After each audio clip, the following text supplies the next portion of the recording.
네, 시간이 됐고 또 어느 정도 오신 것 같아서 바로 시작하도록 하겠습니다. 네, 인사드릴게요. 저는 기억나시는 이영이라고 합니다. 반갑습니다. 네, 그래서 오늘 기획, 개발, 디자인 쪽 분들이 골고루 오셔가지고 네, 좀 좋은 자리가 될 것 같고요. 오늘은 저희 디테일데이 상반기 때 화성에서 온 개발자, 금성에서 온 기획자 시리즈로 개발 관련 기본 지식을 공유하는 시간을 가졌었잖아요. 네, 그때 들으셨던 분들도 많이 계신데 그때 이후에 이제 두 번째 시리즈로 디자인 관련해서 좀 기본 지식을 공유해보는 시리즈로 저희가 디테일데이를 또 기획을 했습니다. 그래서 디자인실에서 많은 또 역할을 해주셨고요. 이 시리즈 역시 한 6차 이상으로 진행이 될 것 같은데 오늘 그 첫 번째 시간이에요.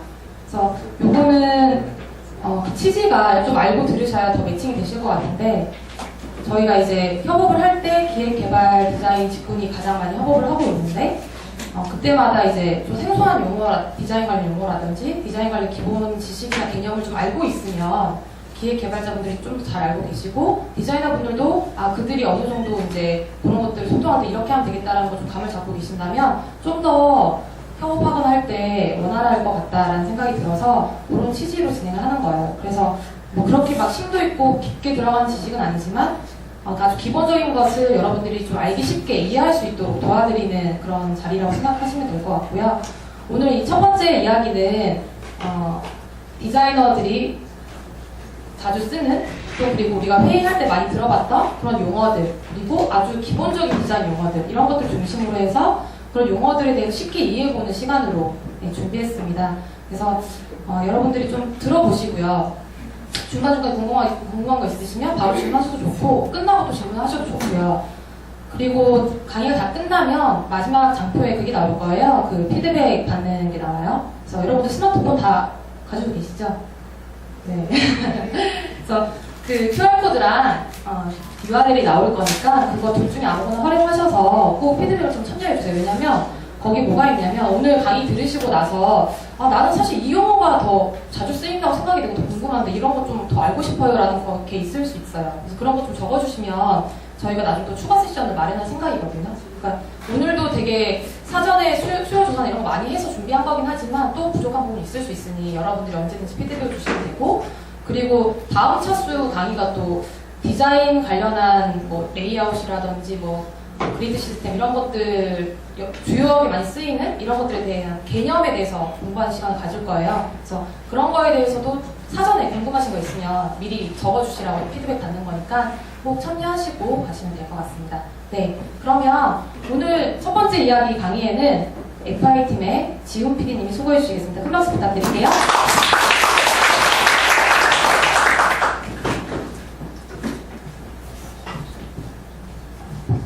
예, 소개받은 지훈 PD입니다. 예, 오늘부로 FI에서 H랩으로 이동을 했고요. 오늘 하는 내용은 이제 디자이너분들이 알고 있는 많이 사용되는 그런 키워드들, 그 수요조사로 조사된 내용들을 토대로 해가지고 여기 계신 기획자나 개발자분들 간의 협업을 원활하게 하기 위한 그런 기본 용어들을 좀 더 간단하고 쉽게 이해해보는 시간을 가져봅니다. 그래서 용어가 어렵다기보다는 일부 잘못 사용되는 용어나 또는 제대로 알고 사용되지 않는 용어들을 정리하는 시간이라고 보시면 좋을 것 같아요. 그래서 조금 마음 편하게 들으시면 좋을 것 같고요. 시작해 보도록 하겠습니다. 자, 저희가 시리즈의 첫 번째인데 그들만의 언어라고 얘기가 되어 있지만 사실 이들만의 언어는 아니고요. 여기 계신 모든 분들이 사용할 수 있는 그런 언어라고 보시면 좋을 것 같아요. 알고 보면 쉽기 때문에 같이 한번 개념을 이해해보는 시간을 가져보도록 하죠. 아까 말씀을 잠깐 해주신 것처럼 이 시리즈가 기획되는 단계에서 기획자분들과 개발자분들 그리고 디자이너분들하고 간단하게 수요조사를 해봤어요. 그리고 뽑아낸 워드 클라우드인데요. 여기 있는 용어들이 좀 생소하고 어렵다, 좀 잘 이해가 안 된다. 디자이너분들이 이런 용어들을 사용하는데 과연 이것이 무슨 의미인지 정확히 알고 싶다라는 니즈가 있었기 때문에 이 내용들을 토대로 한번 이야기를 풀어볼 건데요. 시간이 1시간 정도 주어졌기 때문에 모든 내용을 다루기보다는 몇몇 가지 주요 사용되는 언어들을 한번 얘기를 해보도록 하겠습니다. 그래서 여기 계신 분들이 모두 함께 한다는 거, 그게 제일 중요할 거라고 보여져요. 그래서 소통할 수 있는 그런 기회를 위한 장이니까 준비된 강의가 조금 미흡하더라도 충분히 보완해서 다음 시리즈에서 더 보충할 수 있으니까요. 많은 피드백 참여 부탁드리겠습니다. 그래서 먼저 어제 리허설을 간단히 해봤는데 주로 사용되는 그런 키워드들을 먼저 어떤 배치했으면 좋겠다고 해서 RGB와 CMY에 대한 얘기를 해보도록 할게요. 아마 대부분이 CMY가 아니라 CMYK라고 기억하실 텐데요. 정확히는 CMYK가 아니라 CMY라고 보시면 되거든요. 왜 그런지 이야기를 풀어보도록 하겠습니다. 자, 예, 질문 있으신가요? 네. 가보도록 하죠. 자, RGB와 CMY가 있는데 아마 RGB의 경우는 여러분들이 많이 들어보셨을 것 같아요. 그리고 사실 CMY도 여러분들이 생소할지라도 사실은 이미 초등학교 때 다 배웠던 내용들입니다. 그래서 이 RGB와 CMY라는 용어부터 먼저 한번 다뤄보도록 할게요. 자, 보시게 되면 화면을 잠깐 확대해서 보여드릴게요.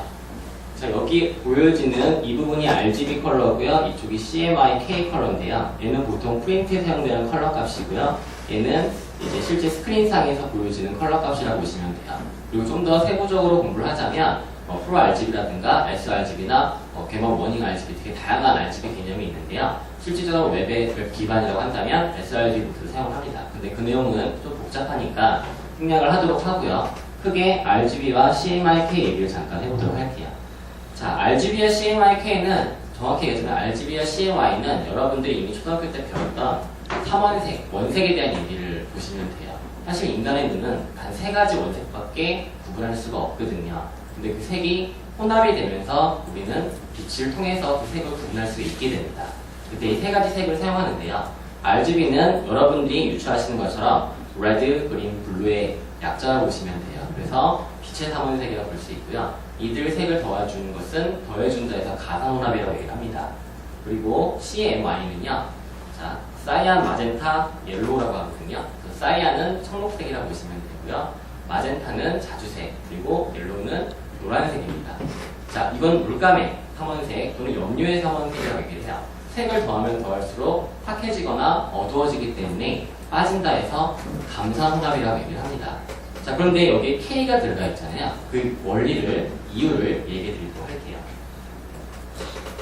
자, 간단히 제가 데모를 위한 예제를 준비해 왔는데요. 간단히 보겠습니다.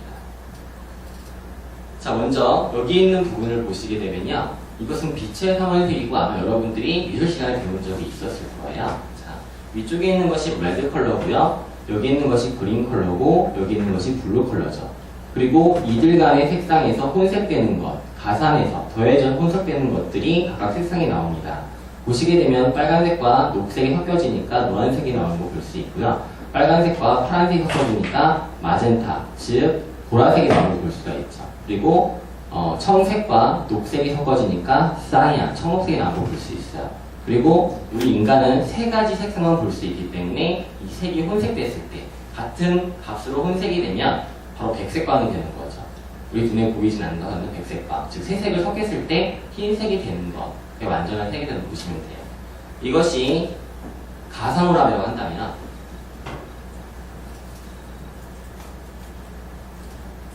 지금 보여지는 건 감상혼합입니다. 자, 여기에 보여지는 건 아까 보셨던 레드, 그린, 블루의 RGB가 아니고요. 얘는 CMY, 즉 청록색, 옐로우, 노란색, 마젠타, 보라색 이 3가지 색이 있습니다. 이 색이 섞어질 때마다 기존 옆에 있는 색상 웹이 더 색이 파개지거나 어두워지는 걸 볼 수가 있는데요. 이렇게 되면서 이 색이 궁극적으로 합쳐지게 되면 이론상으로는 검정색이 돼야 돼요. 검정색이 돼야 되는데 실질적으로 검정색이 되지가 않습니다. 출력물에서. 그렇기 때문에 보통 프린트상에서 진땡멍이라고 하거든요. 블랙을 K라고 하는데요. K가 100%가 되는 색상이 필요한 거예요. 그게 없기 때문에 출력물에서는 사이안판, 마젠타판, 옐로우판, K판이 필요한 거죠. 이 K는 이론상에 가능했던 블랙이 안 나오기 때문에 별도의 색상으로 처리가 된다. 사도 인쇄를 한다고 얘기합니다. 지금 얘기하는 프린트입니다. 그래서 실질적으로 이론과 다르기 때문에 별도의 K라는 것이 필요해요. 근데 이런 부분을 모르고 그냥 CMYK, CMYK 얘기하는데 정확히는 3원색에 대한 개념을 이해하시고 RGB와 CMY 그리고 K가 왜 들어왔는지를 이해하시면 됩니다. 그리고 블랙인데 왜 B가 아니고 K냐? 당연히 CMY가 아닌 그 RGB에서 B가 블루잖아요. 그 블루랑 블랙의 B가 섞일 수 있기 때문에 K로 사용하게 됩니다. 그래서 이런 부분을 기본적으로 이해해 주시면 되겠어요.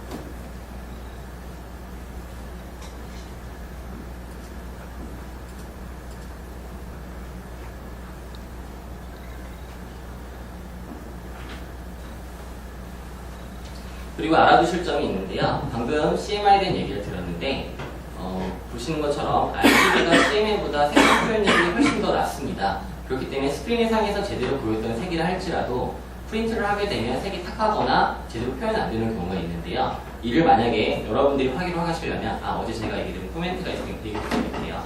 제가 얘기하는 거를 보시게 되면 대부분 여기 있는 도구를 가지고 설명을 하게 되는데요. 왜냐하면 오늘은 디자이너에 대한 이야기고요. 디자이너들이 주로 쓰는 환경에 대한 단어들이 중심이기 때문에 그래요. 그래서 도구에 대한 부분들을 보여드리는 게 아마 이해하시는데 설명을 쉽게 받아들일 수 있을 거라고 보여집니다. 이 얘기를 어제 코멘트를 주셨는데 제가 먼저 얘기를 못했었네요. 돌아와서 다시 설명을 드려볼게요.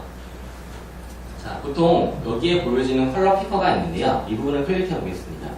자, 클릭해보게 되면 여기에 있는 부분에서 실제 색상 값을 디자이너가 사용을 하게 되는데요. 보시게 되면 위쪽에 있는 색상은 순색에 가깝죠. 아주 원색에 가깝고요. 어두운 색에 가까워지는 색상화를 사용하게 됩니다. 그런데 일반적으로 밝은 색이나 맑은 색들을 사용하시는 디자이너 분들의 경우에 출력물이 제대로 표출이 안 되는 경우가 있어요. 왜 그러느냐? 지금 보여지는 회색 부분이 보여지시죠? 이 부분은 프린트상에서 제대로 표현되지 않는 색상들입니다. 보시게 되면 자 보세요. 붉은색 계열에 비해서 파란색 기운이 강해지는 경우 그리고 녹색 기운이 강해지는 경우에 제대로 표출하지 못하는 색상을 보실 수가 있어요. 그렇기 때문에 녹색이나 파란색의 경우 제대로 출력물이 잘 안 나올 경우가 있다는 거죠. 그런 부분들을 기억을 해주시게 되면 혹시나 자신이 스크린상에서 봤던 컬러가 제대로 안 나왔음에 대해서 불만을 가지기보다는 이 부분을 제대로 보정할 필요가 있음을 알 수가 있다는 거죠. 그래서 색상 정보값으로 봤을 때 RGB에 비해서 CMY는 매우 좁은 협소한 그런 공간을 가지게 됩니다. 제대로 표현이 안 된다는 거 그거 기억해 주시면 되고요. 여기 디자이너분들도 계시니까 이 부분을 확인하기 위해서는 포토샵에 보시면 뷰가 있고요. 게먼 워닝이라고 되어 있습니다. 이 게먼 워닝의 경우는 커맨드 Shift Y 키를 누르고요. PC는 컨트롤 Shift Y 키를 누르는데요. 일반적으로 사진 한 장을 제가 열어보겠습니다. 그럼 어떻게 표출되는지 볼 수 있을 거예요. 자, 제가 이 사진 한 장을, 아래 있는 사진 한 장을 열어보겠습니다. 자, 여러분 상태에서 보여드리도록 할게요. 지금 보시게 되면 이 바다 쪽에 있는 색상을 잘 보세요. 지금 보시게 되면 회색으로 표시되는 부분이 보이시죠? 이 부분이 화면상에서 제대로 표출되더라도 출력물에서 제대로 표출이 안 되는 색상이에요. 아까 말씀드렸죠? 파란색과 녹색의 경우는 색상 표현이 제대로 원활하게 이루어지지 않는다. 그 부분에 대한 부분을 확인하기 위해서는 뷰, 보는 거에 있는 바로 게먼 워닝으로 체크하실 수가 있습니다. 자, 간단히 얘기를 드렸고요.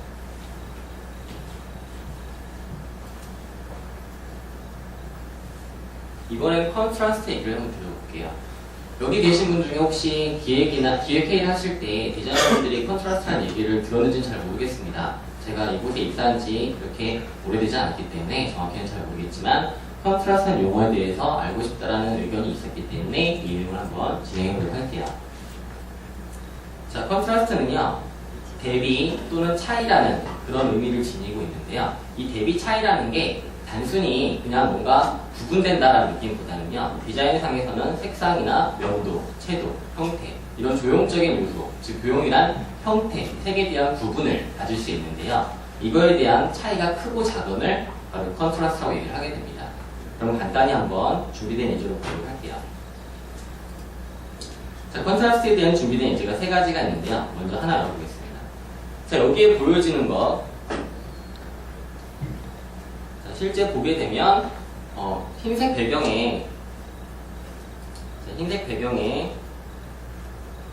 두 개의 원이 있는데요.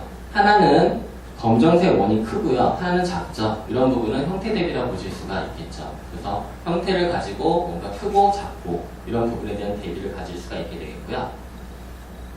그 다음에 이 부분의 경우는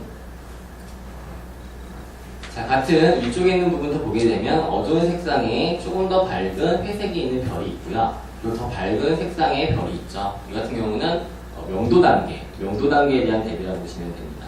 그렇기 때문에 명도 단계란 자, 브라이트니스가 되어 있는 부분에서 놓고 보자면요.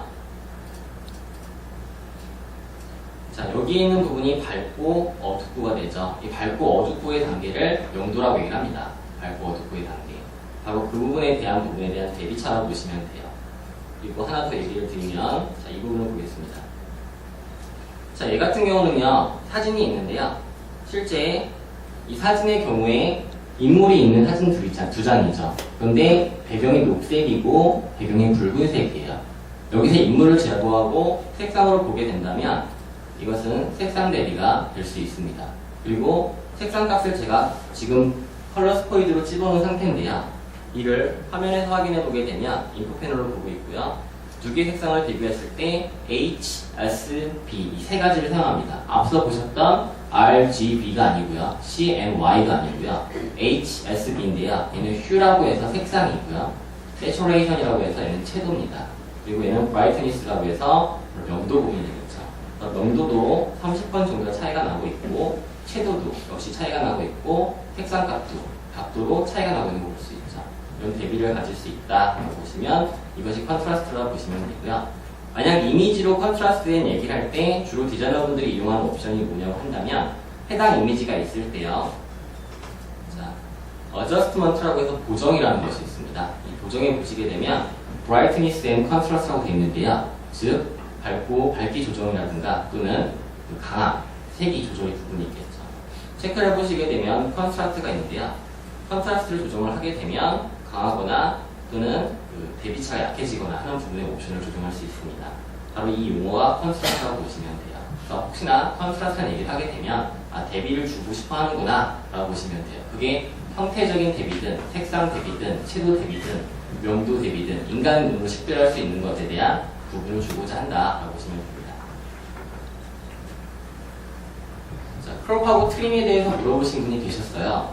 여기 계신 분 중에 크롭이라는 걸 자주 쓰는 디자이너분도 계실 거고요. 트림이라는 걸 쓰지 않았던 디자이너분도 있을 수 있고요. 그리고 크롭과 트림을 혼용해 쓰시는데 두 개의 차가 정확히 무엇인지 궁금해하시는 분도 계실 겁니다.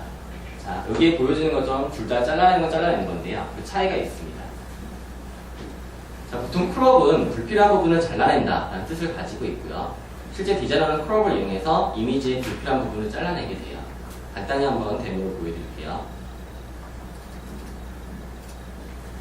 자, 지금 보게 되면 디자이너가 사용하는 도구 중에 크롭이라는 도구가 있습니다. 크롭 툴이라고 되어 있는데요. 크롭은 잘라낸다고 말씀을 드렸잖아요. 이 부분을 클릭하게 되면 포토샵 CS6의 경우는 이렇게 자르고자 하는 영역을 잡아서 처리하실 수가 있어요. 최근에는 스마트폰에서 사용되는 카메라 앱에서도 이런 기능들이 있죠. 그래서 원하는 부분을 갖다가 드래그하셔서 잘라낼 수 있고요. 잘라낼 때 이제 사이즈를 고정값을 사용해 잘라내실 수도 있고요. 아래 이 부분을 잘라내겠다라고 하게 되면 잘라내는 것이 크롭이라고 보시면 됩니다. 자, 그럼 트림은 무엇이냐? 트림에 대한 얘기를 드려볼게요. 아마 크롭은 많이 사용하시는데 트림을 사용하지 않는 분들이 많으실 수 있습니다. 자, 트림의 경우는요. 트림 역시 잘라내는 것이지만 가장자리를 잘라낸다는 게 차이점입니다. 크롭은 원하는 부분을 잘라내는 거잖아요. 트림은 바로 그 가해 자리, 엣지되는 부분들을 잘라내는 거 보시면 돼요. 간단히 설명을 드려보게 되면 현재 여기에 있는 이미지는요. 이 체크 박스를 되어 있는 부분이 투명한 부분입니다. 여기 채워져 있는 부분은 솔리드 영역이죠. 채워진 영역인데요. 실제 이 부분을 잘라낼 때 크롭을 사용하게 되면 불편한 점을 가질 수 있게 돼요. 이런 식으로 지금 스마트 기능이 켜져 있거나 또는 사이즈가 정해져 있기 때문에 일일이 옮겨서 잘라내셔야 되는데요. 마우스 포인터가 상당히 많이 움직이죠. 불편하다는 거죠. 그래서 이미지의 기능 중에 트림이라는 기능이 있습니다. 이 기능을 사용하면 잘라내주는 건데요. 트림을 클릭하게 되면 옵션 창이 하나 떠요. 이때 무슨 뜻이냐? 트랜스퍼런트, 뒤에서 얘기를 할 겁니다. 트랜스퍼런트는 투명하다는 얘기를 하게 됩니다. 투명한 픽셀을 기준으로 해서 상, 하, 좌우를 잘라내겠다. 트림 어웨이라고 잘라내게 되는 거죠. 가해자를 잘라내는 거예요. 한번 눌러보겠습니다. OK를 하게 되니까 방금 보셨던 투명 영역이 잘라진 거 볼 수 있죠. 이것이 트림이고요. 만약에 여기에 있는 흰색 부분을 잘라내고 싶다라고 한다면 다시 한번 트림을 보여드릴게요. 이번에는 트랜스퍼런트한 영역은 없습니다. 투명한 영역은 없죠. 하지만 탑 레프트 픽셀, 즉 이 부분이 되겠죠. 탑 레프트 픽셀이나 바텀 라이트 픽셀, 즉 아래쪽에 있는 이 부분이 됩니다. 이 부분 색상값, 색상 정보값을 기준으로 해서 잘라주게 돼요. 자, 탑 레프트 픽셀 컬러로 OK를 해볼게요. 그러면 잘라지는 게 보이시죠? 지금 이야기한 것이 트림이고요. 앞에 보신 것이 프랍, 이 두 개의 차이점입니다. 그 점을 기억해 주시면 되겠죠.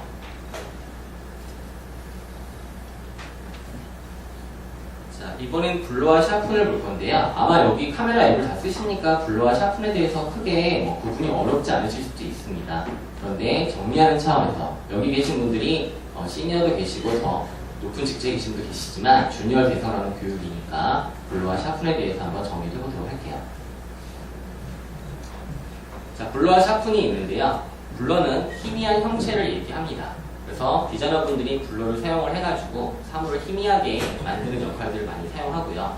그리고 샤프는 블러의 반대 역할을 한다고 보시면 되는데요. 형체를 뚜렷하게 만들어줘요. 그래서 제가 두 가지 예를 한번 보여드리면서 블러와 샤픈의 예를 보여드리도록 하겠습니다. 자, 먼저 블러 부분을 보여드릴게요.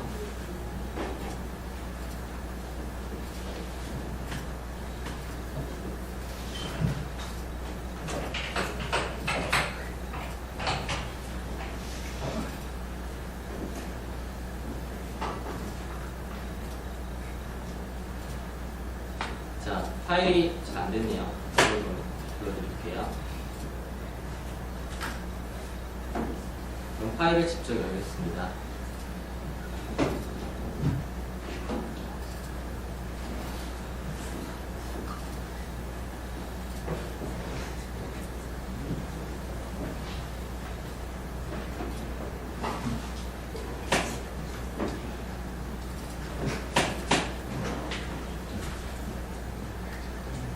자, 이 부분을 사진 열어볼게요. 자, 마릴린 먼로 사진이 있는데요. 이 사진의 경우에 지금 블러가 처리된 부분은 없습니다. 특정 부분에 블러를 처리하고 싶어 하는 거죠. 이 경우에 디자이너분들은 필터라고 불리는 부분을 사용해서 블러 처리를 하게 되는데요. 블러에 보게 되면 많이 사용하는 블러 중에 하나가 가우시안 블러라는 걸 사용을 합니다. 근데 이번에는 제가 아이리스 블러라는 걸 사용을 해봅니다. 자, 여기 있는 필드 블러라든가 아이리스나 틸트 실트 같은 경우는 CS6에 추가된 블러인데요. 아이리스 블러를 한번 켜보겠습니다. 자, 아이리스 블러를 켜게 되면요. 기존 블러랑은 좀 다른 모양이고요. 인물을 중심으로 해서 포커싱을 줄 수 있는 인물을 중점으로 블러 처리를 해가지고 그 중심의 대상의 관심도를 높일 수 있게끔 처리가 되고 있고요. 나머지 인터페이스는 추가된 부분이 될 수 있겠죠. OK를 하게 되면 보는 것처럼 아까 원본 이미지랑 봤을 때 주변을 뿌옇게 만들어줘가지고 인물의 얼굴에 초점 맞출 수 있게 만들어주죠. 방금 보여진 부분이 블러, 뿌옇게 하다, 형체를 뿌옇게 하다 라는 걸 보시면 좋을 것 같아요. 자, 그럼 반대로 어떤 경우에 샤프를 사용하느냐, 특정 부분을 되게 인물에 집중할 수 있도록 만들어주는 경우가 샤프를 사용하게 되는데요. 이 사진의 경우가 아니라 다른 사진으로 보고 얘기를 좀 드려볼게요. 보통 인물 사진의 경우에 많이 사용을 하게 되는데 이 사진을 한번 사용해 보겠습니다.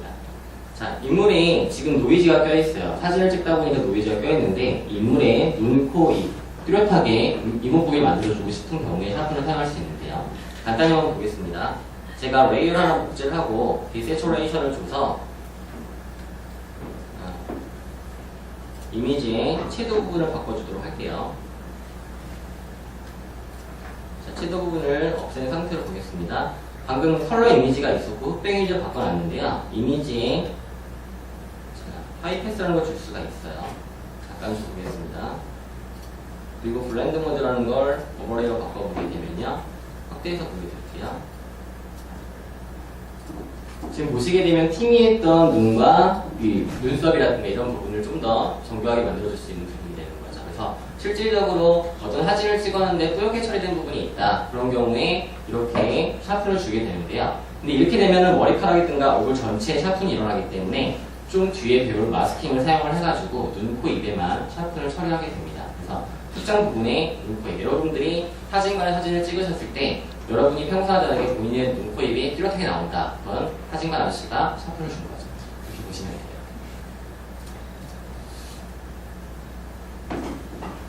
자, 이번에는 인버스와 인버트인데요. 디자이너분들이 참 많이 사용하는 기능이지만 막상 인버트가 무엇이고 인버스가 무엇이냐 물어보면 대답하지 못하는 분들을 좀 많이 봤었는데요. 여기 계신 기획자나 개발자님, 그리고 디자이너분들이 이번 기회를 통해서 인버스와 인버트를 한번 정리해 보시면 좋을 것 같습니다. 자, 인버스와 인버트는 사실 둘 다 같은 의미입니다. 인버트와 인버스는 뒤집다, 거꾸로 하다 이런 의미를 가지고 있는데요. 이 기능들을 디자이너들은 참 많이 필요로 하게 됩니다. 그런데 인버트와 인버스는 같은 의미를 가지고 있지만 아까 보셨던 디자이너의 도구에, 디자이너 환경에서는 둘은 전혀 다른 역할을 하게 되는데요. 어떤 부분인지 한번 간단히 보여드리도록 할게요.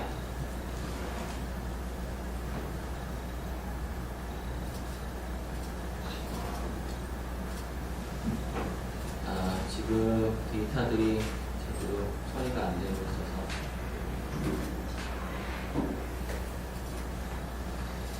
다른 사진을 보여드리겠습니다.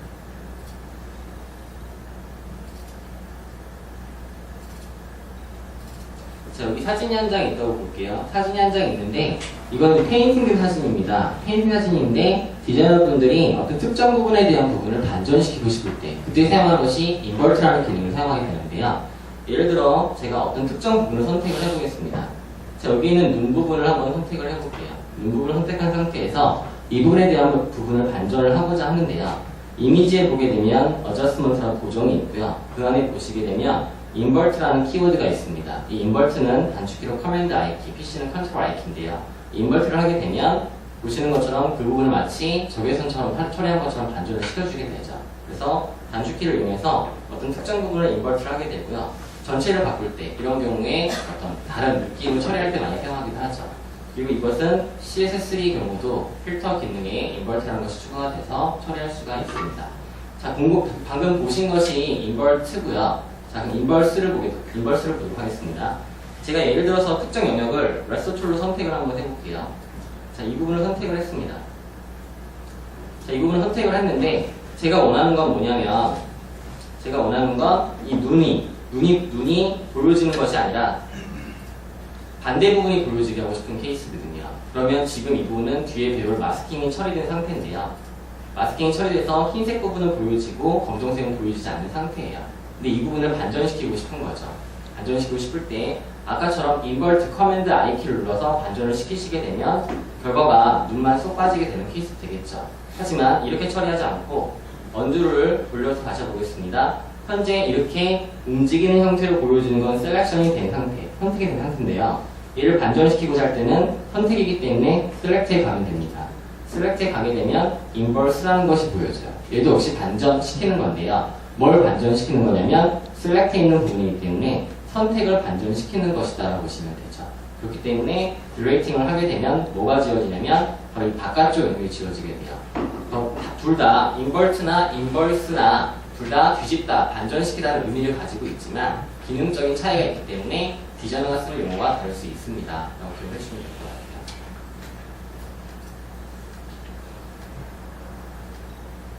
자, 이번엔 멀지와 플래튼인데요. 아마 여기에 디자이너분들이 멀지라는 걸 많이 사용을 하실 거예요. 플래튼이라는 용어도 있습니다. 이 두 가지 용어의 차이점이 있거든요.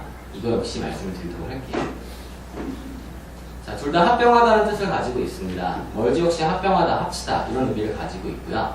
컴바인이라는 용어를 사용할 수도 있겠지만 컴바인은 보통 뒤에 배울 패스에서 사용하는 용어고요. 실질적으로 멀지는 레이어를 합칠 때 많이 사용을 하게 됩니다. 그래서 멀지 레이어, 멀지 다운, 멀지 비저블 이런 용어들이 사용이 되는데요. 그때 멀지라는 용어가 공통적으로 사용이 되고요.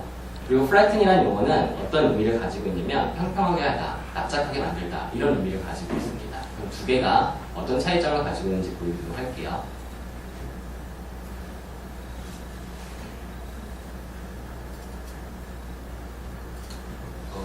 데이터가 열렸으니까 이 데이터를 볼게요. 현재 보여지게 되면 이쪽에 레이어가 있는데요. 디자이너분들은 한 장에 하나하나의 것을 쓰는 게 아니라 여러 개의 레이어를 사용을 해서 작업을 하게 됩니다. 자, 이때 방금 보여드린 게 멀지라는 기능인데요. 특정 부분을 제가 셀렉팅을 한번 해보도록 할게요. 자, 여기에 있는 버튼을 한번 클릭을 해보겠습니다. 자, 버튼을 클릭하니까 여기에 보여지는 노멀이라고 되어 있는 부분이 바로 이 버튼인데요. 이 버튼을 지금 하나의 덩어리로 묶여져 있긴 하지만 이것이 합쳐져 있지는 않거든요. 얘를 합치고자 할 때 뭘 사용하냐면 여기는 레이어 패널이기 때문에 레이어 옵션에서 사용을 하게 돼요. 이때 뭘 사용하게 되냐면 아래쪽에 멀지란 단어가 있는 거 볼 수 있습니다. 멀진 합쳐주는데요. 여기 있는 명령을 보시면 알겠지만 얘는 멀지 그룹 안에 있는 것들을 합쳐주겠다는 뜻이 되는 거고요. 멀지 비저블은 현재 눈 아이콘이 켜져 있는 것들만, 즉 얘는 꺼져주겠죠. 꺼져준다는 건 뜬다는 얘기입니다. 뜬다는 얘기예요. 얘를 뺀 나머지들만 합쳐준다 이렇게 보시면 돼요. 또는 특정 부분의 레이어만 합치고 싶을 때는 그 안쪽에 있는 오브젝트 중에 이것과 이것 두 개를 갖다가 오른쪽 버튼을 클릭하면 멀지 쉐입이라든가 멀지 비저블을 사용해서 해당되는 데이터를 감쌀 수 있죠. 자, 그러면 어떤 차이점이 있는지 잠깐 보도록 하겠습니다. 자, 여기 위에 보시면요, 노멀이라고 되어 있는 그룹을 오른쪽 버튼 클릭해서 멀지 그룹을 하게 되면요, 해당되는 것이 하나의 덩어리로 합쳐진 거 볼 수가 있어요. 아까 합치다는 얘기 말씀드렸잖아요. 멀지라는 게. 자, 그런데 제가 여기에서 이미지를 레이어를 플래튼 이미지로 만들어 버려 볼게요. 오케이를 한번 해보겠습니다. 보시는 것처럼 납작하게 하다, 마치 3D처럼 짜부시켜 주는 거죠. 그러니까 전체 이미지를 합칠 때, 그러니까 모든 레이어들을 다 뭉뚱그려서 한 장의 이미지를 만들 때 플래튼이라는 단어를 사용을 하게 되는 거죠. 그래서 플래튼이라는 단어와 멀지라는 단어는 분명 합친다라는 공통적인 의미는 있지만 보다 세부적으로 합쳐주는 것이 멀지라고 보시면 되고요. 플래튼이라는 것은 통합적으로 합쳐지는 케이스다라고 이해하시면 도움이 되실 거라고 보여지게 돼요. 이번엔 눕기라는 걸 보겠습니다. 자, 여기 아마 계신 분 중에 디자이너분들은 눕기라는 용어를 많이 들어봤을 텐데요. 아마 애플리케이션 개발이나 웹쪽 개발자분들은 눕기라는 용어를 많이 들어봤는지 잘 모르겠어요. 그래서 이 눕기라는 용어는 사실 일본어입니다. 이거 외에도 파라콤이라든가 여러 가지 일본 용어들이 사용을 하는데요. 이것은 실제 출력, 즉 충무로 같은 시장 같은 데 가시면 많이 들리는 용어들이에요. 그럼 어떤 용어인지 한번 얘기 드려볼게요. 자, 눕기는 일본말로 제거라는 뜻을 가지고 있다고 해요. 그래서 제거하는 건데요. 뭘 제거하는지 보도록 할게요. 보통 이미지를 합성하기 좋게 오려내게 되는데요. 예를 들어서 사진이 있을 경우에 이 사진을 오려냅니다. 마치 뭐랑 같냐면 잡지에 있는 특정 배우를 오려내고 싶을 때 가위를 가지고 오려내잖아요. 그런 것처럼 여기 있는 사진을 찍은 데이터들을 디자이너가 펜툴을 가지고 일일이 작업을 해가지고 그것을 오려내게 됩니다. 그러면 결과, 합성물을 만들기 위한 결과를 사용할 때 보통 눕기 딴다라고 얘기를 하거든요. 그래서 눕기를 따는 알바들도 대학생들을 많이 받게 됩니다. 그래서 건당 200원씩 뭐 이렇게 선착을 합니다. 절대 하지 않는 노가다로 불리게 돼요. 좀 나이 드신 분들 절대 안 하시는 이런 거를 보시면 됩니다. 이게 눕기라고 보시면 되고요. 자, 패스라는 것은 아까 말씀을 드렸던 부분인데요. 아마 여기에 계신 분들은 패스를 들으셨을 때 좀 다르게 생각하실 수 있어요. 특히 개발자분들은 패스라고 하게 되면 뭘 떠올리시냐면 어떤 경로, 이것에 있는 위치 이런 것들을 머릿속에 떠오르시겠지만 디자이너들이 얘기하는 패스는 조금 다른 개념입니다. 그렇기 때문에 같은 용어를 얘기했지만 다른 의미로 해석할 수 있다는 점 이렇게 보시면 되겠죠. 자, 패스를 보게 되면요, 사전적 정의로는 만들어 생긴 작은 길이라는 의미를 가지고 있는 것이 패스인데요. 마찬가지로 경로라는 부분이 하나의 길이 될 수 있겠죠. 근데 디자이너들이 얘기하는 것은 그 길을 얘기하는 것이 아니고요. 바로 그 경로라는 부분을 놓고 봤을 때 어떤 오브젝트, 기체를 만들고자 할 때 그림을 그리게 됩니다. 쉐입을 그리게 되는데 이 쉐입은 형태를 가지게 되죠. 이때 쉐입의 시작점, 스타트 포인트가 있고요. 그 다음에 미들 포인트가 있고 쭉 이어진 다음에 스타트 포인트와 엔드 포인트가 맞추게 되면 그것은 하나의 쉐입, 도형이 되게 되는 겁니다. 그래서 점이 만나서 선이 되고 선이 만나서 면이 되잖아요. 그런 개념으로 보시면 되고요. 그런 하나의 덩어리를 패스라고 얘기를 하게 됩니다. 개발자분이 생각하시는 그런 경로와는 조금 다른 개념으로 이해를 하셔야겠죠. 어떤 케이스냐면 일러스트레이터에서 열어보도록 하겠습니다.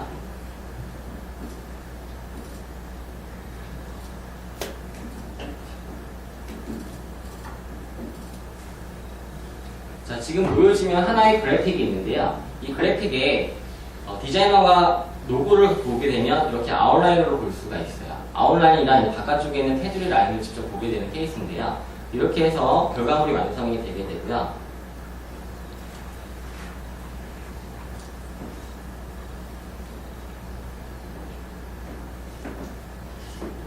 다시 한번 볼게요. 네.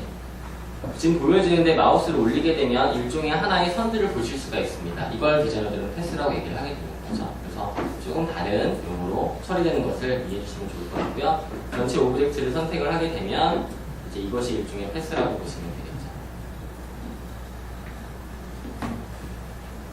아까 계속 제가 오브젝트라는 용어를 되게 많이 사용을 하고 있는데요. 그냥 오브젝트는 쉽게 말해서 우리 일상 안에서 볼 수 있는 객체라고 보시면 돼요. 이것은 선글라스라는 객체고 이것은 뭐 책이라는 객체가 되겠죠. 티셔츠가 될 수 있고요. 이런 하나하나들이 객체라고 보시면 되고요. 기획이나 개발자분들이 볼 때의 객체와 디자이너 볼 때의 객체가 크게 다른 것은 아닙니다. 좀 큰 포괄적인 이미지죠. 큰 이미지로 우리 눈앞에 있는 것들을 하나하나에 다 객체라고 보시면 돼요. 그래서 아까 제가 뭘 얘기할 때마다 이 오브젝트는 저 오브젝트는 얘기를 하는데 그 오브젝트는 그냥 하나의 객체를 얘기할 때 쓰는 통칭어라고 보시면 됩니다. 자, 그리고 심볼이라는 단어를 쓰게 되는데요. 제가 그 사전조사단에서 심볼에 대해서 기획자분께 여쭤보니까 무엇이 떠오르는가 여쭤보니까 하는 얘기가 보통 상징이 떠오른다 얘기를 하셨고 BI나 CI, 기업의 아이덴티티가 떠오른다 얘기를 하셨는데요. 실제 디자이너들이 사용하는 심볼은 조금 다를 수 있습니다. 어떤 부분인지 보도록 할게요. 자, 심볼은 상징물의 뜻을 가지고 있지만 실제 그래픽 디자인에서는 재사용 가능한 그래픽 오브젝트라고 보시면 돼요. 그래서 예를 들어서 개발단에서는 이제 클래스가 있으면 클래스를 인스턴스 만드는 것처럼 재사용 가능한 오브젝트라고 보시면 되는데요. 매번 일일이 노가다성으로 그림을 하나하나 다 그리는 것이 아니라 이 하나 완성된 그래픽을 심볼로 등록, 저장해 놓고 그것을 재사용할 때 그걸 심볼이라고 얘기를 하게 됩니다. 간단히 한번 보여드리도록 할게요. 자, 이번엔 디자이너의 파이어웍스라는 도구로 잠깐 보여드리겠습니다. 자, 보여지게 되면 심볼이라는 걸 사용할 수 있는데요. 간단하게 도형을 그려보게 되면 자, 여기에 보여지는 화살표라는 도형이 있어요. 이 도형이 있는데 이 도형을 다음번에 다시 그린다, 새로 그린다고 한다면 그것은 되게 일이 될 수가 있는 거죠. 동일한 것을 그린다고 했을 때 그러면 이것을 갖다가 디자이너는 뭘로 등록할 수 있냐면 심볼이라는 걸로 등록할 수가 있습니다. 심볼로 등록을 하게 되면요, 자, 에로라고 해서 화살표라고 등록을 시켜놓도록 하고요. OK를 하게 되면 이것은 심볼로 등록이 되게 돼요. 하나의 그래픽을 등록을 시켜놓게 되는 거죠. 그러면 마치 개념화되어 있는 것을 갖다가 실체화시키는 것처럼 이렇게 드래그해서 여러 번 사용이 가능하다고 보시면 되고요. 그리고 원형, 이 원형인 프로타이핑을 수정하게 되면 수정을 하게 되고 나가게 되면요, 모든 것이 다 동일한 색상을 했습니다. 죄송합니다. 색상을 다른 색 바꿔볼게요. 바꿔보고서 다시 나가보겠습니다. 그럼 모두가 일괄적으로 바뀌어지는 게 보여지시죠? 심볼을 사용하는 것은 특정 하나를 가지고 컨트롤링 하실 때 나머지가 동시다발적으로 바뀔 수 있고요. 하나의 오브젝트를 여러 번 재사용하실 때 이때 많이 사용할 수 있는 것이 심볼이라는 용어라고 보시면 좋을 것 같아요. 아까 패스가 개발자분들과 조금 다른 의미였다면 기획자분들과 디자이너분들이 생각하는 심볼이 조금 다를 수 있음을 이번 기회를 통해서 기억해 주시면 되겠죠. 자, 이번엔 컴포넌트에 대해서 얘기를 한번 해보도록 하겠습니다. 자, 컴포넌트는 말 그대로 구성 요소인데요. 어떤 오브젝트, 즉 객체를 구성하는 세부적인 요소들을 얘기하죠. 그 요소들도 사실은 객체라고 볼 수 있지만 그것보다 좀 더 큰 상위 객체를 구성하기 위한 그 개별적인 부품들을 컴포넌트라고 보시면 좋을 것 같습니다. 그래서 디자이너들도 역시 이 컴포넌트를 사용하게 되는데요. 이때 사용되는 단어 중에 무엇이 있냐면 패턴이라는 단어를 사용하게 되고요. 그 다음에 앞서 보셨던 심볼이라는 걸 사용하게 되고요. 그리고 컴포넌트를 사용하게 되는데요. 여기 계신 분들이 애플리케이션을 개발하시는 분들이니까 애플리케이션 관련되어 있는 컴포넌트를 끄집어내게 되면 다음과 같습니다. 자, 아이폰과 관련되어 있거나 또는 jQuery와 관련되어 있는 부트스트랩 컴포넌트를 꺼내보도록 할게요. 자, 버튼을 끄집어내니까 화면을 보시게 되면 이런 버튼 모양이 있는데요. 이것은 일종의 버튼 컴포넌트가 되는 거죠. 바로 여기에 있는 부분이 이 버튼에 대한 속성들을 정의하는, 즉 패턴이라고 한다면 이런 패턴들을 가져다가 실제 사용을 하겠다라고 끌어내주는 것, 이것이 컴포넌트고 이것은 패턴이라고 보시면 됩니다. 그리고 여러 가지 패턴들이 담겨져 있는 이 공간을 라이브러리라고 보시면 돼요. 이 세 가지 용어는 그렇게 구분이 될 수 있습니다. 자, 이번엔 레이어라는 걸 보게 되는데요. 앞서 제가 어떤 걸 보여드려서 레이어 얘기를 드렸는데요. 이 레이어에 대해서 잠깐 보게 되면 레이어는 투명한 막이고 투명한 시트지라 볼 수 있는데요. 지금처럼 기술이 발달해서 빔 프로젝트가 아니라 OHP 필름으로 수업을 하던 시절이 있었죠. 그 경우에 투명한 시트지에다가 텍스트를 그려가지고 화면에 뿌려서 강의하던 시절이 있잖아요. 여러 개를 갖다가 투명한 시트지를 만들고 그것들을 겹쳐가지고 하나의 화면을 만들 때 그때 웨이어를 사용하게 됩니다. 보통 합성물을 만들 때 많이 사용을 하게 되고요. 앞서 보셨던 여기 있는 모든 것들, 이 안쪽에 있는 모든 것들이 다 웨이어라고 보시면 돼요. 웨이어는 보통 쉐입 웨이어, 모형을 그리는 웨이어가 있고요. 그 다음에 비트맵 웨이어, 벡터 웨이어, 텍스트 웨이어 이렇게 여러 가지로 구분이 됩니다. 근데 자세한 얘기를 하는 것보다는 이렇게 세부적인 웨이어로 구분이 된다고 보시면 되고요. 웹 디자인 쪽이나 또는 애플리케이션 디자인에서 웨이어란 화면 위에 띄우는 별도의 오브젝트를 갖다가 웨이어라고 얘기를 하게 되겠죠. 그래서 다른 부분이 투명하게 보여지게 되고 또 해당 오브젝트가 떠 있을 때 그것을 갖다가 웨이어라고 지칭을 하게 되죠. 자, 딤 처리에 대해서 얘기를 해볼게요. 보통 딤 처리 또는 딤드라는 얘기를 사용을 하게 되는데요. 아마 이 용어들을 많이 사용이 되겠죠. 이때 그 딤이라는 것이 그 외국어고요. 처리는 한국어죠. 딤드 또는 딤이라는 이 딤이라는 의미를 잠깐 보도록 하게 되면 딤은 어둑어둑한 또는 흐릿한이라는 의미를 가지게 돼요. 그래서 실질적으로 화면 내에서 나머지 어떤 불필요한 부분들을 포커싱 주지 않기 위해서 어둡거나 또는 흐릿하게 만들어주고 앞서 얘기했던 웨이어를 하나 띄워가지고 거기에 좀 주목해줄 수 있는 그런 기능적인 부분을 볼 수가 있겠죠. 더 간단하게 한번 가보게 되면 자, 얘를 클릭을 하게 되면요. 페이스북에서 클릭을 하게 되면 나머지 부분이 어둑해지고 해당되는 부분이 웨이어로 뜨게 되죠. 이런 경우에 딤 처리했다 보시면 됩니다. 자, 이번엔 그룹인데요. 그룹은 앞서 보신 것과 동일합니다. 다른 뭐라면 이거는 바로 이걸로 보여드릴게요. 여러 개의 웨이어가 있는데 그 웨이어를 묶어주고자 할 때 그때 사용하는 것이 그룹이라고 보시면 돼요. 그래서 일반적인 용어의 의미와 동일합니다. 다만 웨이어를 묶어줄 때 그룹핑을 쓴다고 보시면 되고요. 여기에 웹쪽 기반에서는 하나의 컨테이너, 즉 묶어줄 수 있는 컨테이너 요소로 디비전 요소를 사용하게 되는데 그때 DIV가 실제 웹상에서는 이 그룹이라고 보시면 되겠죠. 자, 페이지인데요. 페이지는 우리가 알고 있는 책의 페이지와 같습니다. 다만 애플리케이션을 만들 때 그 애플리케이션은 각 장의 페이지로 구성이 되는데요. 이것을 페이지라는 용어를 사용하게 되죠. 간단히 파이어폭스에 있는 페이지로 보게 되면 H3 페이지인데요. H3 애플리케이션 페이지를 지금 저희가 페이지라는 메뉴 항목을 보게 되면요. 메인 항목, 오류 항목, 후기 항목, 일정 안내, 오시는 길 각각의 페이지가 있죠. 이 페이지 안쪽에 그룹이 있는 거고 그룹 안쪽에 웨이어가 있는 개념이라고 보시면 돼요. 결과적으로는 페이지가 가장 큰 상위 개념이고 그 다음이 그룹핑 개념이고 그 안쪽이 웨이어 개념이라고 보시면 됩니다. 자, 오퍼시티라는 용어를 많이 사용하시거나 또는 OP라는 콩그리시를 사용하시는 디자이너분들이 간혹 있을 수 있는데요. 오퍼시티는요, 그 트랜스퍼런트나 또는 트랜스퍼런시랑 혼용해 사용하시는 경우들이 많은데 두 개는 다른 의미를 가집니다. 어떤 게 다른지 보도록 할게요. 유사한 느낌이지만 다르다 보시면 돼요. 오퍼시티란 불투명도라는 뜻을 가지고 있습니다. 여기서 얘기하는 건 투명하다는 것이 아니에요. 불투명하다는 것이죠. 하지만 값에 따라서 투명하게 바꿀 수도 있다. 그것이 오퍼시티라고 보시면 됩니다. 그래서 간단히 잠깐 보여드리면 자, 현재 오브젝트 중에서 제가 여기에 있는 부분을 선택을 해볼게요. 자, 여기 있는 부분을 선택을 한번 해보겠습니다. 자, 선택을 하니까 해당 오브젝트가 있는데요. 이 오브젝트에 메뉴 항목을 보시게 되면 앞서 얘기했던 오퍼시티라는 것이 떠요. 그래서 오퍼시티라는 것이 뜨는데 이 부분에 오퍼시티고요. 여기에는 퍼센테이지 조정하실 수가 있어요.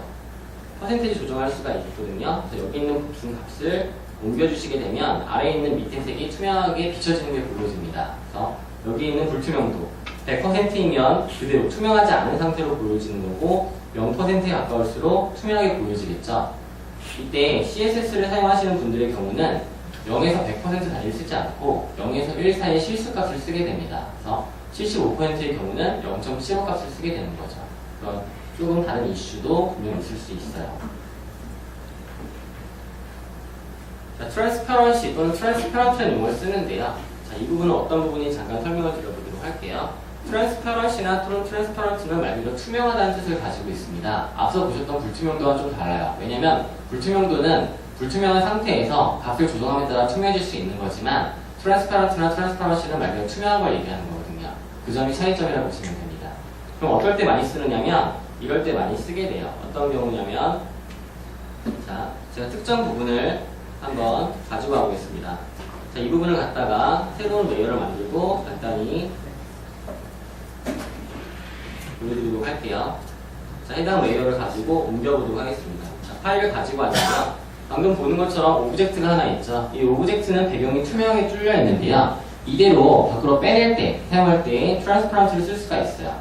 파일에 보시면 자, C4 앱을 사용하게 되면 해당 데이터 파일을 PNG로 끄집어낼 때 트랜스퍼런트라는 용어를 볼 수가 있습니다. 이게 체크됐다는 얘기는 바로 투명하게 배경을 뚫겠다는 얘기가 되는 거고요. 이게 체크되어 있지 않으면 투명하게 뚫지 않겠다는 얘기가 되는 거죠. 근데 일반적으로 PNG는 다 투명해 라고 알고 계신데 절대 그런 게 아니라 이 옵션이 체크될 때 투명하게 빠지는 겁니다. 이것이 트랜스퍼런시 투명이라고 보시면 되겠죠. 그리고 일반적으로 도큐멘트를 만들 때도 이 바로 백그라운드의 컨텐트 부분에 화이트로 만들게 되면 배경이 흰색으로 만들어지게 되고요. 새롭게 만들 때 이 부분을 트랜스퍼런트로 만들게 되면 배경을 투명하게 만든다라는 옵션 쓰실 때는 트랜스퍼런트를 씁니다. 즉 트랜스퍼런트와 트랜스퍼런시는 같은 뜻이고요. 다만 용어 차이인데 용어 차이는 크게 큰 의미가 다르지 않기 때문에 트랜스퍼런트 또는 트랜스퍼런시를 쓸 수가 있어요. 그래서 어떤 용어를 쓰더라도 투명이라고 이해하시면 될 것 같습니다. 자, 이번에 PNG와 GIF의 차이점인데요. PNG는 그 GIF가 나온 이후에 등장한 포맷이고요. 포터블 레터 그래픽이라고 얘기를 하게 돼요. 근데 이게 나오게 된 배경은 이 GIF라는 것이 처음에 등장했을 때 많은 인기를 끌었거든요. 왜냐면 투명 영역을 보존할 수 있었고 또 하나는 애니메이션 처리도 가능했기 때문이에요. 그런데 나중에 이것이 라이센스, 돈을 받는 형태의 포맷으로 바뀌게 되면서 어떤 웹의 취지와 달랐기 때문에 이 PNG라는 포맷이 등장을 하게 됩니다. 그로 인해 GIF는 점점 하향길로 가게 되고요. 이 PNG를 많이 사용을 하게 돼요. 그럼 왜 GIF가 아니라 PNG를 써야 되는가? 그 부분에 대해서 간단히 한번 정리를 해보도록 할게요. 자, 우선 많이 사용하시는 포맷 중에 하나가 JPEG이고 그리고 GIF와 PNG가 있는데요. 이 PNG가 왜 GIF보다 좋은지 먼저 얘기를 해볼 거고 어떤 경우에 JPEG보다 PNG를 쓰는 게 좋은지 한번 얘기해 보도록 하겠습니다.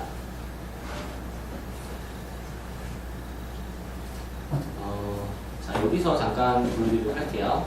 원래 준비했던 부분이 있었는데 그 부분이 현재 열리지 않는 관계로 보여드리도록 하겠습니다. 자, 어떤 경우에 많이 그걸 확인할 수 있냐면 제가 섀도우를 한번 그려볼게요. 그림자를 한번 그려보겠습니다.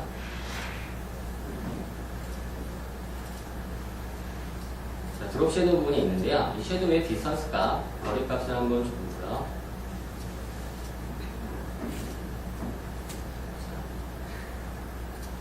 다시 보여드릴게요. 이펙트를 주고 다시 한번 하겠습니다. 디스턴스 값을 주니까 블록 값과 함께 처리가 되는 게 보여지는데요. 이때 이 섀도우의 값이 GIF와 PNG가 다르게 처리한다는 점을 볼 수가 있어요. 어떻게 처리되는지 한번 보도록 하겠습니다. 자, 레이어에서 흰색 배경을 끄도록 하고요. 이 오브젝트를 앞서 보신 것처럼 트림을 사용해서 투명 영역을 잘라내볼게요. 이것이 최적화된 이미지 포맷에 저장이 되게 되는데요. 이때 이 그림자를 어떻게 처리하는지 보겠습니다. 저장할 때요. 먼저 GIF부터 보도록 할게요. GIF를 보게 되면 보시는 것처럼 GIF라는 포맷은요. 총 색을 256색깔밖에 표현을 못해요. 단조롭죠. 그렇기 때문에 그림자에 대한 부분을 제대로 처리할 수가 없는 걸 확인할 수가 있어요. 하지만 PNG의 경우는요. 보시는 것처럼 그림자를 되게 깔끔하게 처리하는 걸 볼 수 있죠. 왜 그러냐면 색상 표현력이 GIF는 256컬러로 정해져 있는 반면에 PNG는 총천연색, 트루 컬러를 지원하게 되거든요. 이 점이 차이점이 있기 때문에 보다 깔끔한 그래픽 처리를 위해서는 PNG를 사용하면 되고요. 간혹 GIF에 비해서 PNG가 용량이 크다라고 얘기하시는 경우들이 있는데 왜 그러냐면 GIF의 경우는 우선 색상 표현력이 256컬러로 정해져 있고요. 그리고 또 하나 PNG의 경우는 예를 들어서 디지털 기기를 가지고 사진을 찍었을 경우에 메타데이터 같은 값들이 들어가 있어요. 그래서 그 값은 실제 화면 상에서 큰 의미가 없기 때문에 지워줄 필요가 있거든요. 그런 부분들만 최적화시켜주게 되면 PNG 포맷을 사용하시는 것이 더 좋을 수 있겠고요. 그리고 사진 같은 경우는 GIF보다는 JPEG을 사용하시는 게 좋은데 간혹 PNG가 써야 될 필요가 있습니다. 어떤 경우냐면 이런 경우죠. 보시게 되면 이것은 JPG 이미지고요. 이것은 PNG 이미지인데요. 이 JPG는요. 손실 압축 포맷을 사용하고요. 그리고 PNG는 비손실 압축 포맷을 사용하기 때문에 여러 번 작업을 해도 비손실, 잃어버리지 않게 되는 거죠. 하지만 JPG는 압축률 높은 반면에 여러 번 저장할 때마다 손실을 입게 됩니다. 그렇기 때문에 이미지 내부에 텍스트가 포함되어 있을 경우라면 JPG보다는 PNG를 사용하는 게 보다 깔끔하게 처리할 수 있다고 보시면 돼요. 시간이 없는 관계로 빠르게 진행을 할게요. 자, 마스크가 있는데요. 자, 보통 마스크라고 한다면 어떤 특정 부분을 감춘다, 가린다라는 의미로 사용을 하게 됩니다. 자, 예를 들어서 이 아래에 있는 사진을 가지고 설명을 해보도록 할게요. 자, 이것은 포토샵은 아니고요. 그 원어소프트에서 만든 마스크 프로라는 제품입니다. 이 제품을 사용하게 되면 그냥 포토샵을 쓰는 것보다 훨씬 더 깔끔하게 오브젝트를 따낼 수 있는데요. 주로 어떨 때 따내면 좋냐면, 따내가 아니라 따내면 좋냐면, 그 웨딩 사진 같은 경우 보면은 여성분들의 그 불투명을 비치는 부분이 있잖아요. 그런 부분들을 따낼 때 매우 유용한 툴이거든요. 그래서 물론 유료 툴이긴 하지만 이 제품을 보시게 되면 크게 두 가지입니다. 뭐냐면 키 컬러와 그리고 듀레이트 컬러, 리무브 컬러를 제공할 수 있는데요. 키 컬러는 색상을 보존시키는 거고요. 리무브 컬러는 그걸 제거하는 거예요. 그래서 제가 예를 들어서 이 머리색은 보존하겠다. 이 색상을 샘플링을 따게 되고요. 이 갈색은 지우겠다. 라고 한 다음에 브러쉬를 그리게 되면 아주 깔끔하게 딸 수 있는 거죠. 근데 여기서 얘기하는 이 마스크라는 것은 그것을 지우는 것이 아니라 감춰주는 것이라 말씀을 드렸는데요. 간단히 보여드리면 다음과 같습니다. 예를 들어서 이 사진을 가지고 보여드릴게요. 자, 여기서 마스크를 잠깐 써보도록 하겠습니다. 디자이너가 마스크 처리해야 됩니다. 라고 한다면 다음과 같이 뭔가를 감춘다라고 보시면 될 것 같아요. 자, 현재 오브젝트를 제가 마스킹을 씌워보겠습니다. 아래쪽에 보시면 에드로이어 마스크라고 해서 새로운 마스크를 씌울 수가 있는데요. 이 마스크를 씌우게 되면 이렇게 하얀색으로 꽉 채워진 마스크를 볼 수가 있어요. 우리가 보통 그 밝은 방에들이랑 모든 걸 볼 수가 있잖아요. 그런데 이것이 어두워지게 되면, 예를 들어서 이것이 밝은색 방이 아니라 검정색 방으로 치워지게 되면 해당 데이터는 보여지지 않게 됩니다. 그래서 흰색일 때, 검정색일 때 이렇게 마스킹 처리가 되는 거 볼 수가 있는데요. 자, 여기서 제가 한번 브러쉬를 가지고 그림을 그려보도록 할게요. 자, 흰색을 가지고 그려보겠습니다. 브러쉬를 가지고 그리니까 오브젝트가 점점 나타나는 걸 볼 수가 있는데요. 이것은 바로 마스킹 처리가 됐기 때문에 흰색 부분이 보여지는 거고 검정색 부분은 감춰지는 겁니다. 제거되는 게 아니라는 거죠. 이 부분이 마스킹이라고 보시면 돼요. 자, 삐지라는 용어 많이 사용하시는 분들이 계신데 실질적으로 백그라운드 관련되어 있는 부분들이 삐지고요. 포토샵이라는 부분에서는 배경과 관련된 것들 중에 백그라운드 컬러, 후경색이라고 하고요. 포그라운드 컬러, 정경색이라고 합니다. 그래서 국내 분들은 삐지는 많이 사용하시지만 FG는 많이 사용하지 않는데요. 혹시나 FG라는 용어 듣게 되면 포그라운드라고 이해해 주시면 될 것 같아요. 자, 픽셀이라는 얘기를 들어보도록 할게요. 자, 픽셀은 화면을 구성하는 최소 단위라고 되어 있잖아요. 보통 어떤 건지 바로 보는 게 더 빠를 것 같으니까 해당되는 데이터를 직접 보면서 얘기를 들어보도록 할게요. 자, 현재 이것이 보여지는 것이 100% 사이즈로 보여지는데요. 이것을 최대한 확대시켜 보겠습니다. 확대시켜 보게 되면 이 픽셀이라는 것은 화면을 구성하는 최소 단위로 색상 정보값과 위치값을 가지고 있는데요.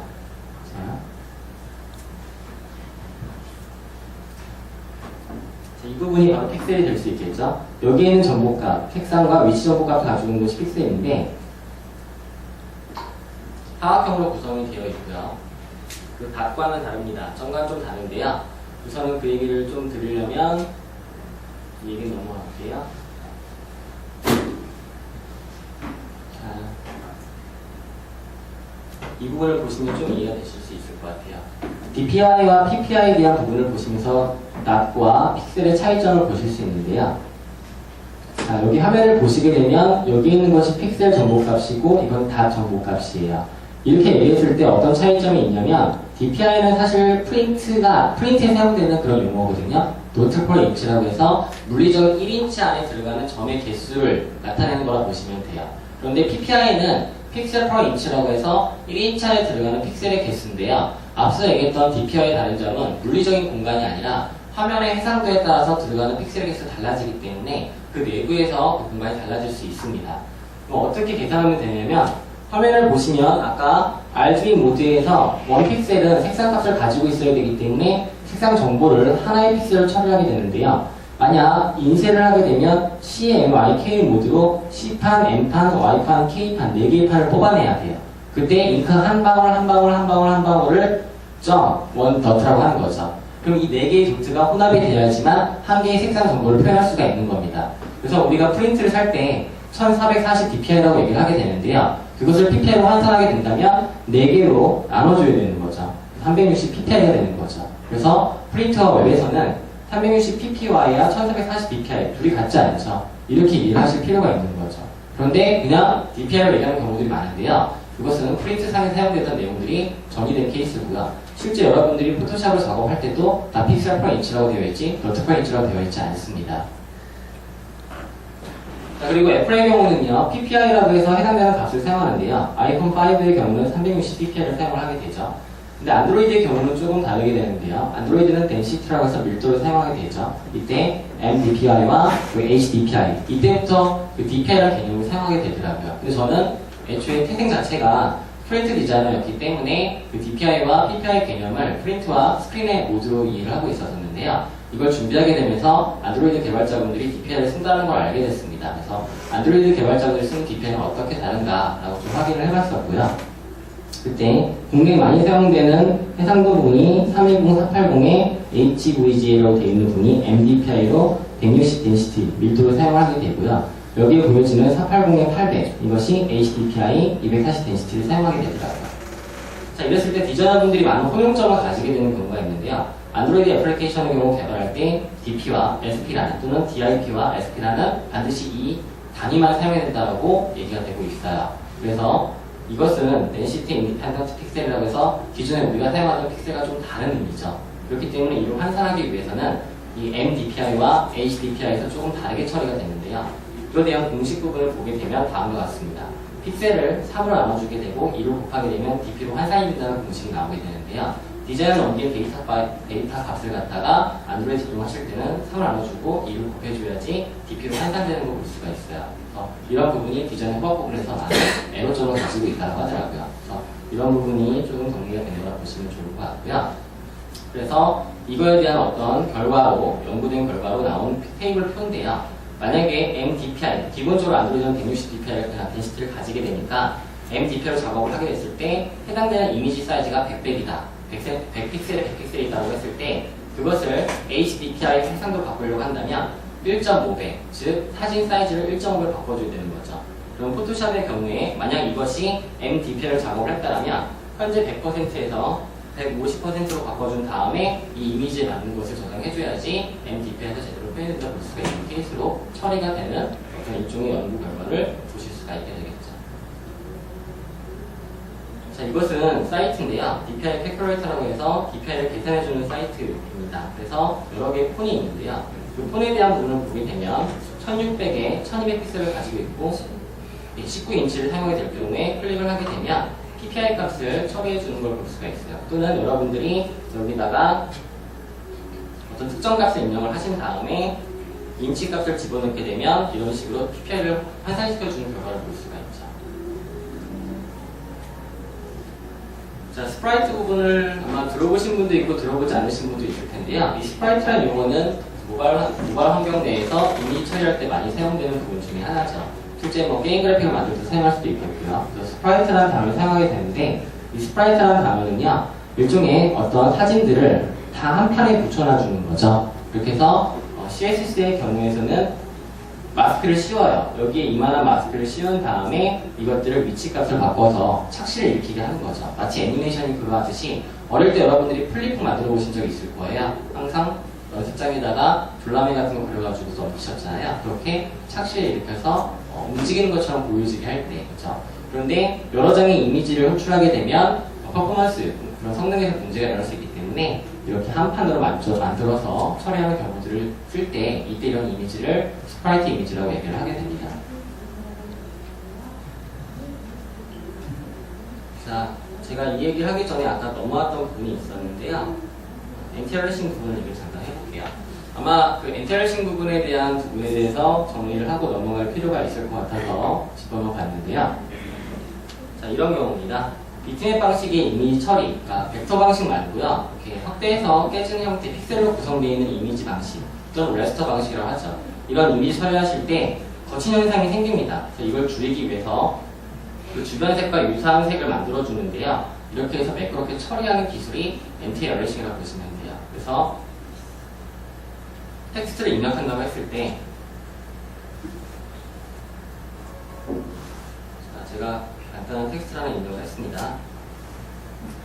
자, 보시게 되면 확대를 했을 때 이렇게 직각인 면과 상관없이 꺾이는 면 이런 부분에서는 엔티얼싱이 필요하게 되는 케이스인 거죠. 그래서 이 텍스트 부분을 보게 되면요, 위쪽에 런일 때 처리 이렇게 거칠게 표현이 되는 걸 볼 수가 있죠. 그래서 이것을 샤프를 바꿀 때랑 그리고 크립을 바꿀 때랑 그다음에 스트로크 바꿀 때, 스무스 바꿀 때 엔티얼싱이 다르게 적용되는 거 보실 수 있어요. 그래서 좀 더 딱딱하게 거칠게 끊기는 것들을 보다 부드럽게 만들어주고 할 때 쓰는 기술이 엔티얼싱이라고 보시면 될 것 같습니다. 자, 이렇게 해서 제가 준비했던 용어를 설명드리는데 앞에서 좀 제가 예제를 열리지 않는 데이터들이 몇 개 있었고 그래서 조금 당황스러워서 버벅이면도 분명히 있었는데요. 준비하고자 했던 내용들은 대부분 설명을 드렸어요. 근데 혹시라도 여기서 설명하지 않았는데 나 이런 내용 되게 궁금하다 이러신 생각이 있으신 분들은 이 QR코드의 설문을 통해서 한번 그 내용을 남겨주시면 디자인 시리즈의 후장 말미에서 그 내용을 보충해서 더 진행을 해보도록 하겠습니다.